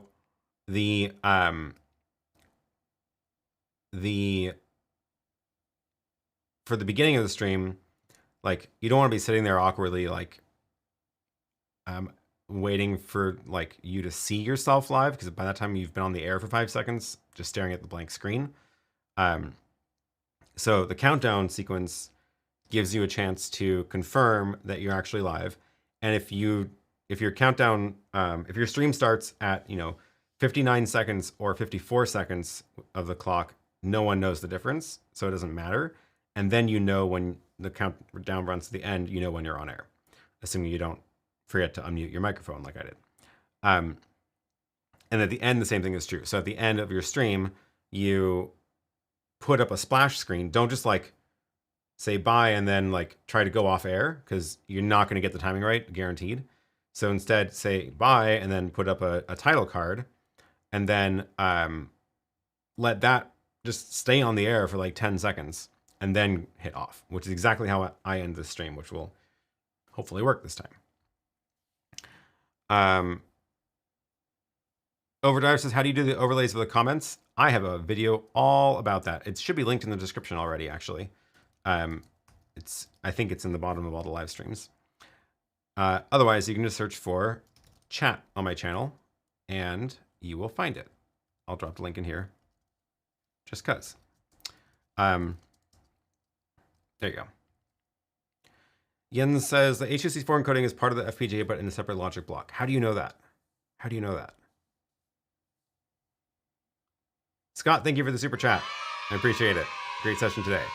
Yeah, so this little thing I rigged up with being able to control the network speed, super useful. Going to hopefully be able to do more tests of various gear in the future with this. So I will do tests with the Yolobox, the Magewell encoder, and other encoders that I have to see how they handle the problems, network problems.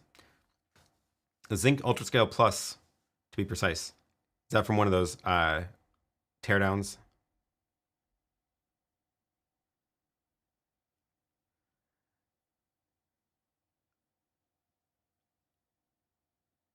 From that teardown, yep. Cool. Someone asked if you have a video on USK overlays. Oh, I totally missed that. Sorry. The messages sometimes get lost. Oh, and now I see a couple more here. If you do have a question, putting a Q in the front filters it out for me. Oh, here's one. Yeah, love to see a test of Yolobox's new network bonding options. I am planning on doing that, and that's one of the reasons I rigged this up, is so I can test that. But turns out testing bonding connections is even more complicated than testing a single connection, because I have to be able to control two connections.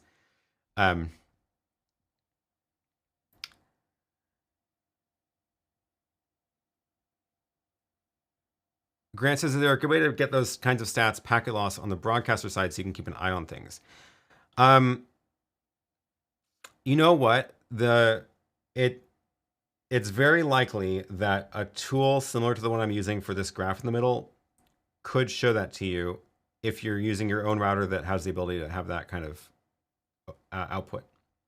This is actually a terminal window from the output of that router computer that's just running this network monitoring program, and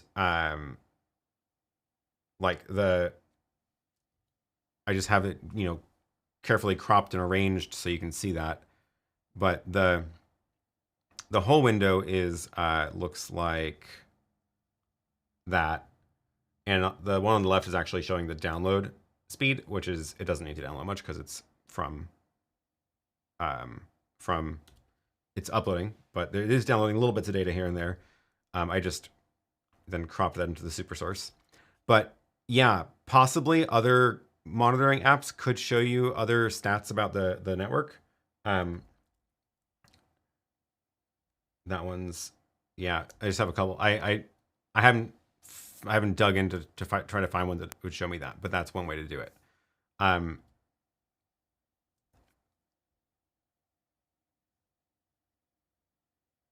Be interesting. But yeah, basically it would mean that you would have to bring your own router that has that capability and then hook it up to some monitor somewhere.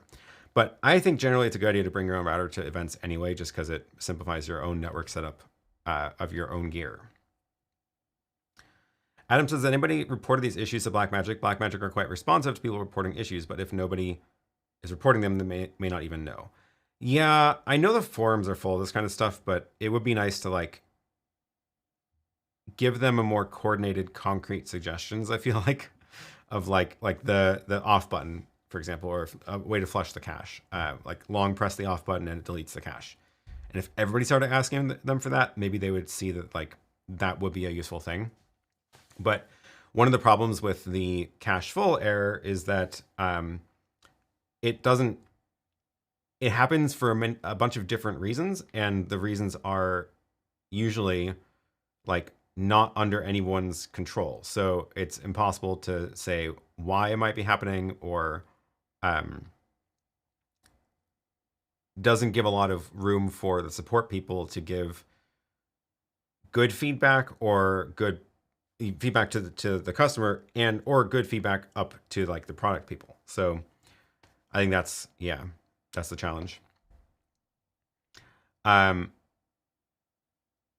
Michael says, I'm glad to donate my Magewell Ultra encode to the cause. I'd be curious to see the results. Well, I have the Pro Convert. I don't know what the Ultra encode is. But I have the Pro Convert, which I'll definitely try.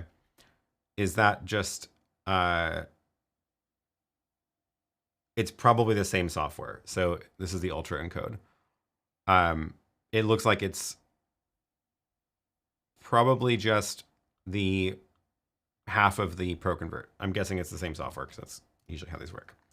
I don't have this one wired up to the danger router yet, but I will have to rewire that at some point, and then we can try it. Oh wait, I don't have, the Magewell is one way only, so I only have the receiver. I don't have an encoder from Magewell. I forgot. Some of the devices do both directions. Magewell does not. So I can't test that. Okay, well.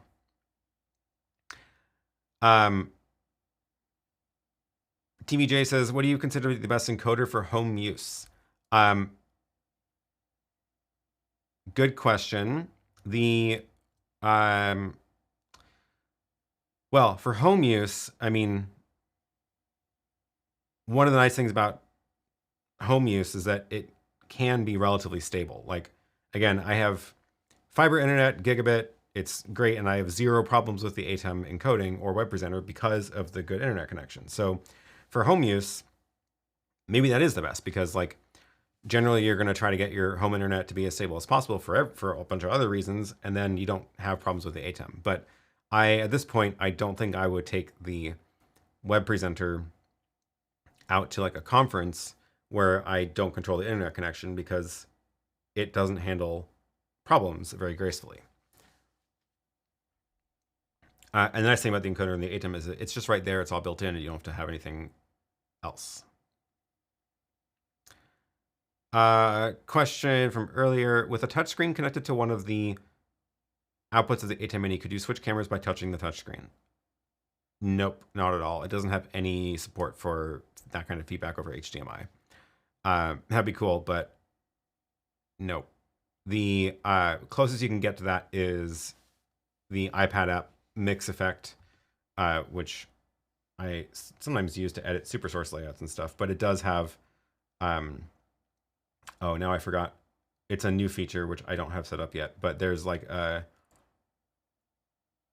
forgot where it is. There's a new feature. Go look at the website for Mix Effect. There should be a link in the description already, where you can set up a semi-touchscreen interface for that, but it's not the same at all as touchscreen HDMI. Oh, I missed this from Graham. I've also been unable to stop recording when the SSD is too slow. Could be a related problem. I agree. That sounds very related. It sounds like the same problem, just with the drive instead of the network.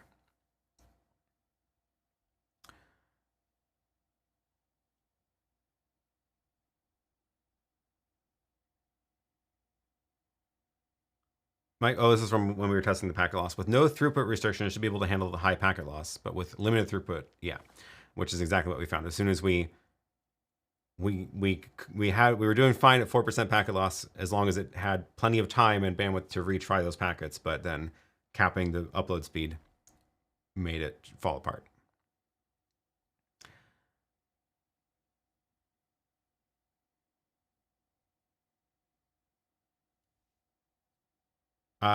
Cool. Tom says, wow, I like this live testing. Thank you for sharing this. While doing the macro to change the bitrate, should you push a still in there to notify the viewers, pros and cons?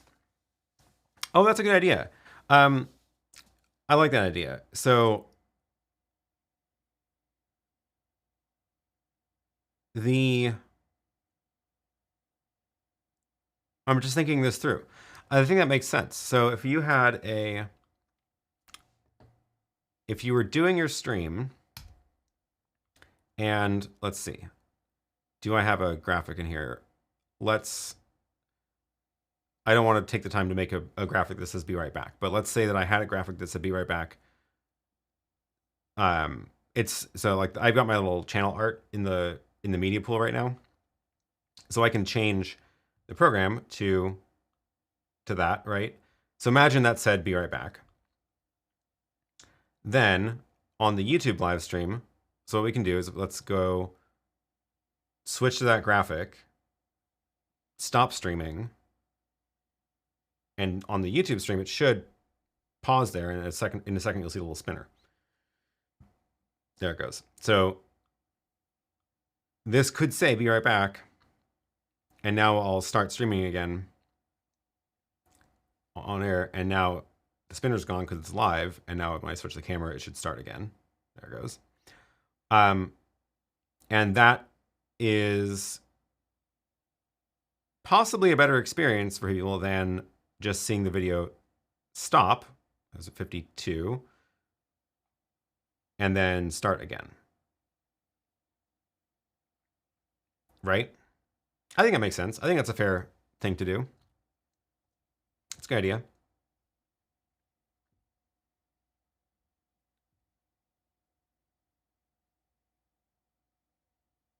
Michael says the ProConvert series doesn't do RTMP or SRT. Ultra Encode does. Oh. That's weird, because my ProConvert decodes RTMP fine and SRT. But I haven't looked at the ProConvert encoders. Graham says, if the stream is cached, then the image won't be displayed until you lower the bitrate. Yeah, I guess that's only going to work in some cases, because obviously it only works if there's a network problem. if there's a network problem, like let's look at the clock. It says 56, 57, 58. So at 47, if there's a network problem now, then by the time I switch to this, it's not going to ever, it may not even ever get to the point of showing it. So I would say that trick of showing a be right back screen, it's really only going to work if you're doing a planned switchover. So if you are noticing that like there's been some skipping, but it's mostly working because your network is like right on the edge, and you're like, oh, I should drop down to streaming low instead of streaming high. Maybe it'll fix it. It might work, but I will say I also have done things before where like the stream was fine, and I just intentionally switched the setting. So, not the worst idea. The other way to handle it also is using YouTube's backup URL, where you can stream from a different encoder to the backup URL, and then YouTube will fail over to that. And obviously, that's not going to work from streaming to it in the same place where you're having network problems. But if you're able to stream to it from like an office, or have somebody else from in a different location stream to the backup URL, you can do that kind of stuff that way too, which can be helpful.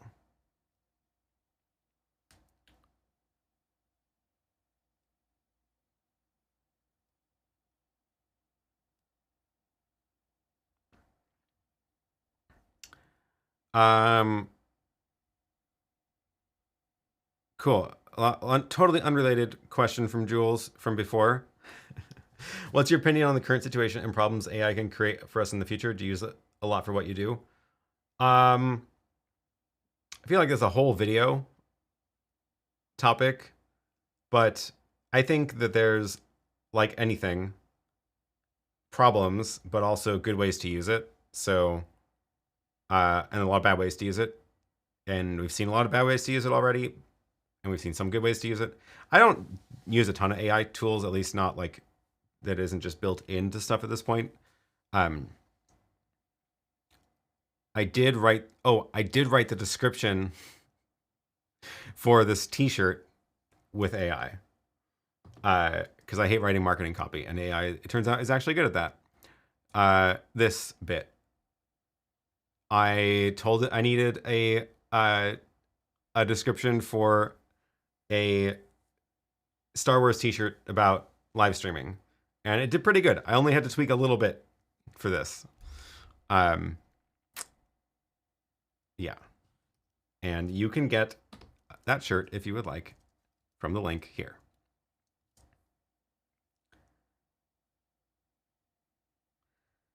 I might have missed it. Can you not change the bitrate while it's dumping the cache because it's on air until it's empty? Yes, exactly. So that was, it's kind of hard to describe, but yeah, that's exactly what happens. When the cache is full or getting full, this will, and you press off, it won't actually go off until it's flushed the cache. So you can't, and then you can't change that until it's actually off. So that's the problem. Cool. Well, I think that was a good demo. Maybe next week we'll try it again, but with the Yolobox this time, or a couple other devices, because I can rig up a couple of different devices, I think.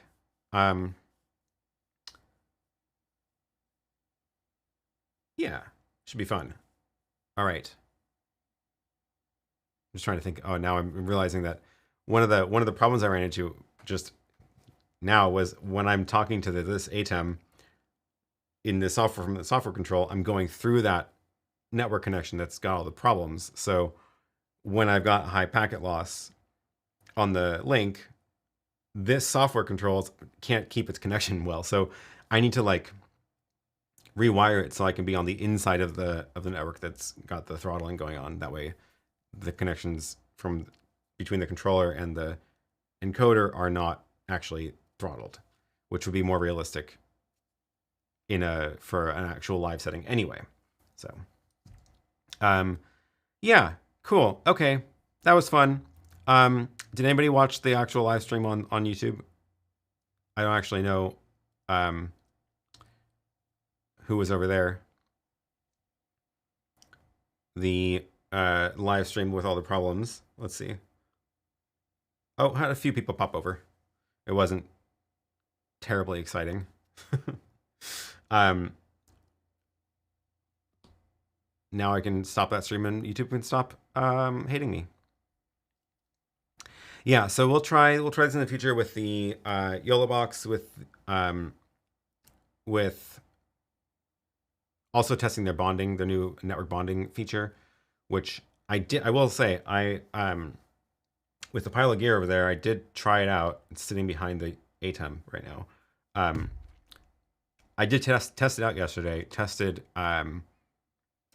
Wi-Fi to the travel router, Ethernet through my terrible my router that I can throttle the connection on, and then I was trying like pulling one out, on turning off the router and that kind of stuff, and it did do very well. So what I would like to be able to do is have two of these routers where I can actually control the throttling on, so I can control the packet loss on them and not just test yanking the connection.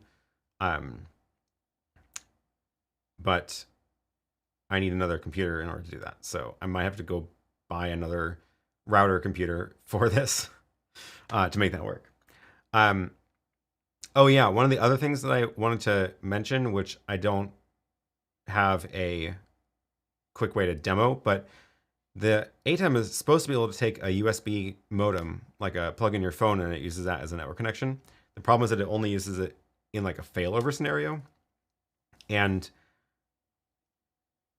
what I want to double check is that my theory, which I'm almost certain of, is that a lossy network will not actually trigger the ATEM to fail over.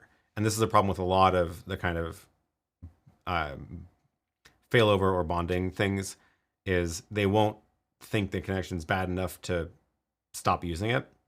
So we can try it really quick, right? Do I have the right cables? I need a USB-C to Lightning. Do you want to see that demo? Say something in the chat if you want to see this demo while I go find a cable.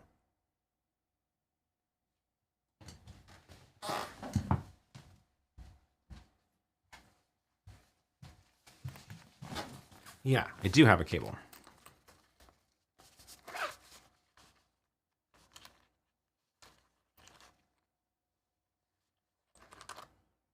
This one, USB-C to Lightning. So what I'm going to do is, last demo, I'm going to turn on my personal hotspot, plug it into the ATEM. So we have to go over here.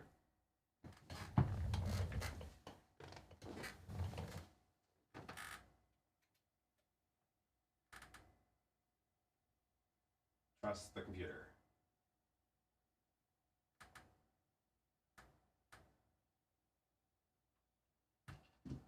Okay. So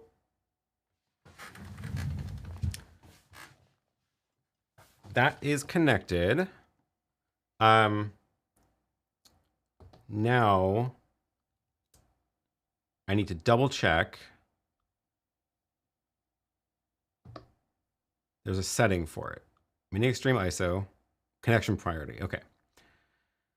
So this is how I want to use it. I would want it to prioritize Ethernet and use mobile as a fallback. Okay. So that's right. I don't want it to stream from my mobile all the time. Okay, so that's good. That's how it's set. Now, if I go look at this, it's streaming low. Okay, it does have a little icon. So it knows there's a phone connection here. But I think it's gray because it's not using it. That's what it's telling us. So let's test that theory. So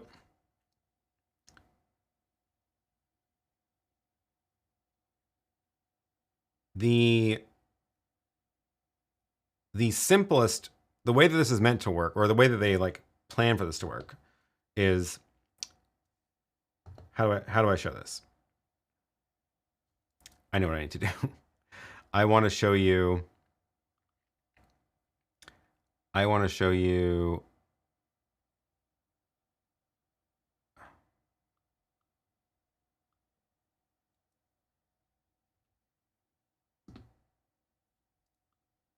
this. So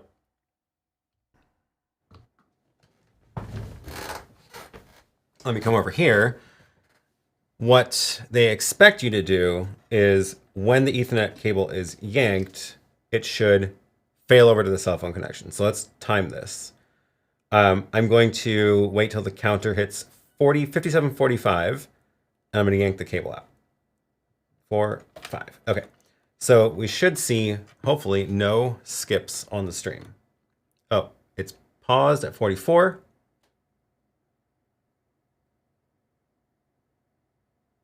ATEM is blinking on air. It's recovered. 44 to 51. That wasn't great. Oh, and it's not doing very well with the connection. I have pretty good cell phone signal down here. Wonder what's going on. You can tell it's going through my cell phone because our little graphs stopped. Is it filling up the cache is the question. I suspect it is. We just may not see it until it's 40.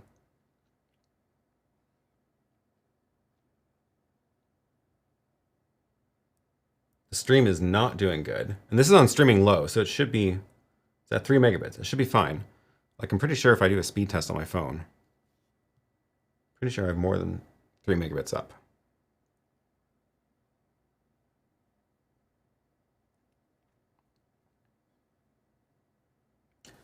My phone is giving me 100 down, 150 down.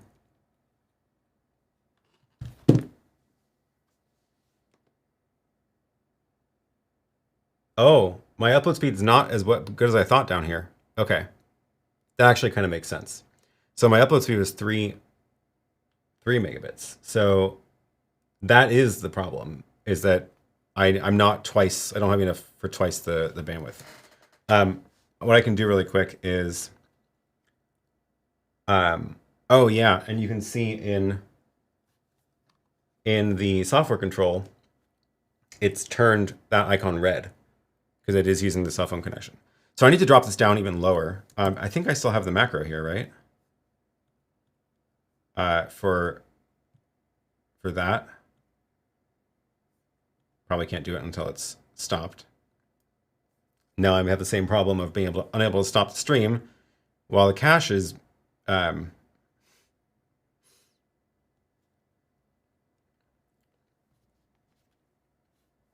yeah, cache is full. 70%. Can't stop the stream. Let's plug this back in to let it flush the cache.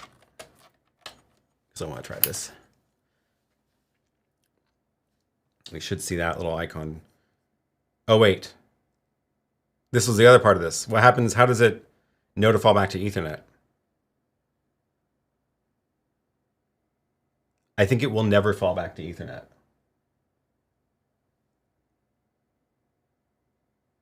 Yeah. So if I pull this out, it should go back. Icon disappeared, and then it flushed the cache. So, okay, now it finally stopped. Stream quality, 1 megabit. Let's see if that's true.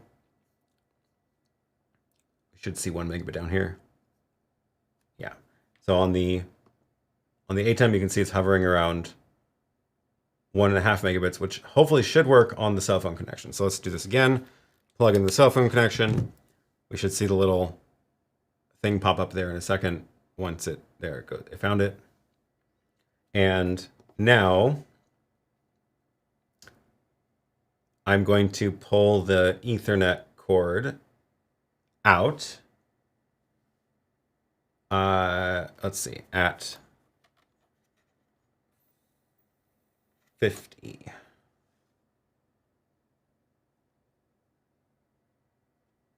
No. Okay, ready? At the top. So in 5, 4, 3, 2, 1. Okay, there it goes. So it should pause while it fails over to the cell phone.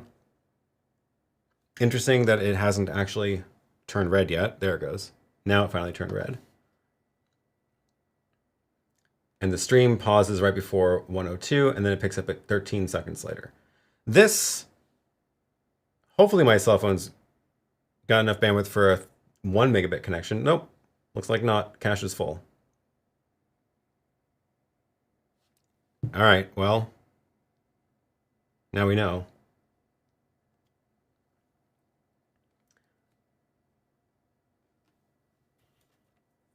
So the other thing I wanted to show, let's fail back over to get rid of the cell phone and let it flush the cache on Ethernet. Okay, so now we'll give it that network connection again, and it should find it. Yeah, got the little icon.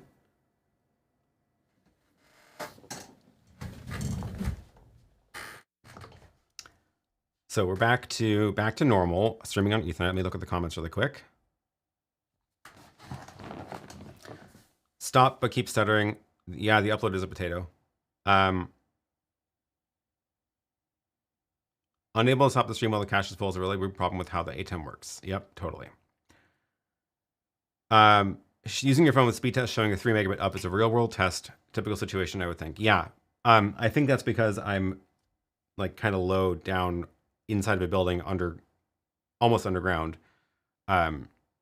So getting my phone to speak to the tower is harder than having it receive the very loud signal. Because I do get like crazy upload speeds on that phone normally when I'm somewhere else. Okay, so that was the sort of normal base case. That's like the clean example, right? Because the clean example is there's a clean network break.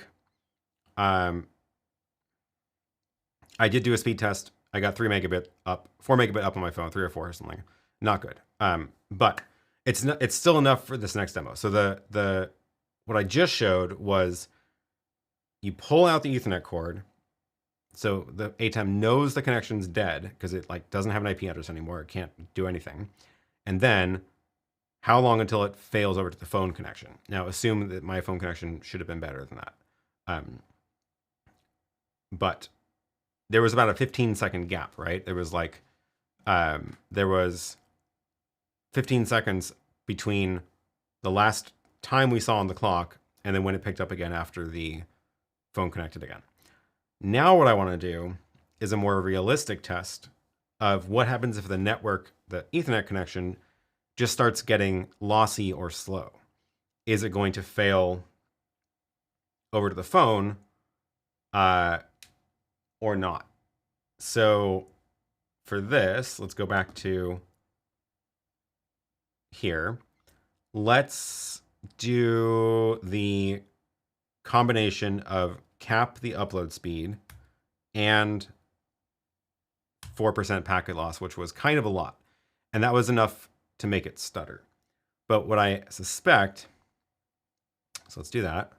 We should see the graph drop. The Ethernet graph should start getting messy and low. Or maybe this is this is actually too low of a bit rate for this to be a problem. Let's cap this down to 2.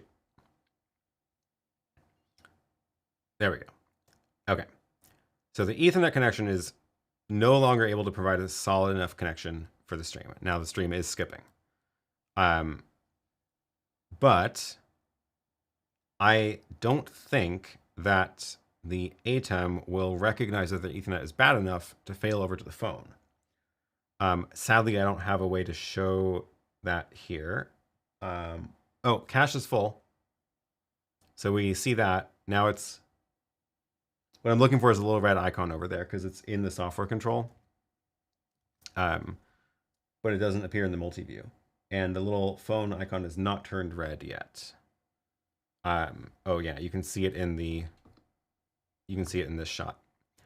Next to the on air, there's a little phone icon, and there's it's not red. So it's not using, it has not decided to fail over to the phone yet, even though the cache is full on the Ethernet connection.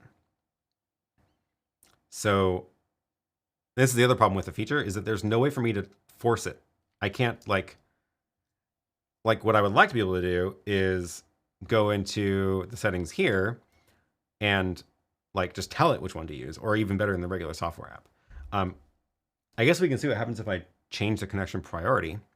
Because basically my options right now that we're in this state of the stream is skipping, the cache is full, like viewers are missing out now on a bunch of content because the cache is full. The only option right now is to unplug the Ethernet cable to force it to fail over. But I do want to test, does it work if I change the connection priority here? So let's do that. And then let's see what happens. So far, no. It still is streaming from the Ethernet. So there's just no... Yeah, it hasn't switched over. I don't think it's going to until I physically yank out the Ethernet cord. Oh wait, I lied. There it goes. It just did it by itself. The little thing turned red. So now it's on the cell phone connection. I guess it decided that the priority Ethernet or the cell phone priority wins now. And yeah, look at the network graph. It's dropped. So it's not using the network Ethernet at all.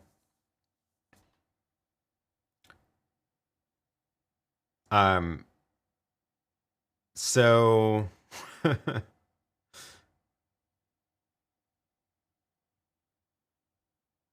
and I don't think my cell phone internet is fast enough to let it flush the cache. Because it'll upload at 60 megabits if it has the room for it and get rid of that cache real fast. But my cell phone doesn't have that much bandwidth, which is realistic. So yeah, this is kind of the problem, is that it's cool that it has the USB tethering feature, but it's like not quite there. I need more buttons. I need more control because it does not know what to do automatically. Finally triggered with priority set. Yeah. It won't fail over to the phone when the cache is full. Exactly. So the only way to recover from this is the cache is full. My cell phone doesn't have enough bandwidth. So at this point, like, I'm kind of out of luck, right? If I'm at an event. Can you change the priority from a macro? I don't think so, because the macros run in software control, not in the setup app. Now improve the Ethernet connection. Yeah, so let's go fix that. So we're streaming from the phone. So let's say the internet connection suddenly gets better, which is actually what happened at ResolveCon when everybody put their computers away. So clear up the Ethernet, but it's still streaming from the phone because that has priority for one, but it's also already like switched over to it. So how is it going to know that the Ethernet connection is a good option, right? It's not trying it anymore because it's trying on the phone, but the phone's failing. So I could go back into the setup app. Let's switch it back to Ethernet priority and see if that at least like forces it over. We should see some traffic on the network graph showing up. Some. That's not up. Uh-oh. My computer went to sleep. Yeah. It's still got the little red icon next to the on air. I wish it was on the multi-view, but it's... Oh, it is. It's just tiny. It's... It's way in the corner there. That little tiny icon. Interesting. My cell phone connection has been getting better. Oh, there it goes. Now it's bad again. So it's still on the phone the whole time. Not great. It seems to not be using the Ethernet connection, which we would see in this graph in the middle. The graph in the middle shows us the Ethernet usage, and it's not using it. So it's not going to until I yank my phone. So let's do that.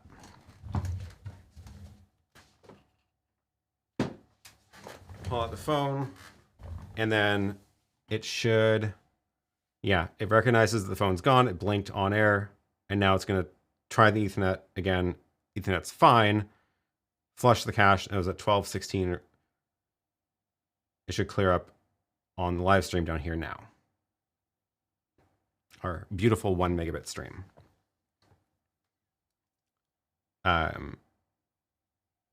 Yeah. So,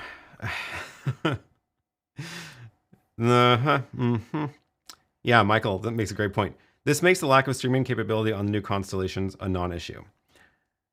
This is a great point. I don't mind that there's no streaming capability in the Constellation, because if there was, it would be this, and this is not great.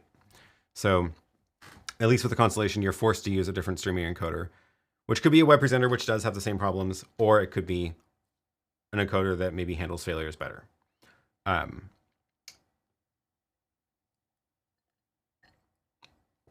have so much of my coffee left. Now it's already lunchtime. Yeah. Okay. That was fun. Good test. Eric says, so even if you had a GL iNet connected via USB-C, but if the router doesn't have greater than 3 megabit upload, you're still out of luck. Yeah. Which is why network bonding is useful. So let's pack all this up for today and call it a day, because that was a lot of testing. Hopefully we learned some things.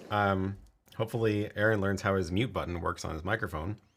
And yeah, the idea with this setup that I've got here now is that that router lives in the rack, and you can't see it, but one of the ports in the little panel there, it's a red network jack, and that's my the red is bad. So that's my port where I can just plug stuff in there and give it a bad network connection. So I'll be able to try out the Yolobox or other encoders or things in the future. So, and give them more of a simulated real world test, better than just testing in a clean lab. Thank you, Eric, for the super chat. We know so much more now than we did 2 hours ago. I would like to think so. This has been fun. So thank you all for joining. Thank you for the super chats. Thanks for the questions. Hopefully I didn't miss too many of the chats today. Sometimes they go by too fast for me to notice, but come back and drop your questions in the chat next week. We will be back same time, same place, as far as I know. I don't think anything's happening next week. That means I can't do a stream. So same time, same place. See you again next Sunday. Maybe we'll pick out some new gear to throw in front of this throttler thing and try it out again. So have a great week, and see you all again next time.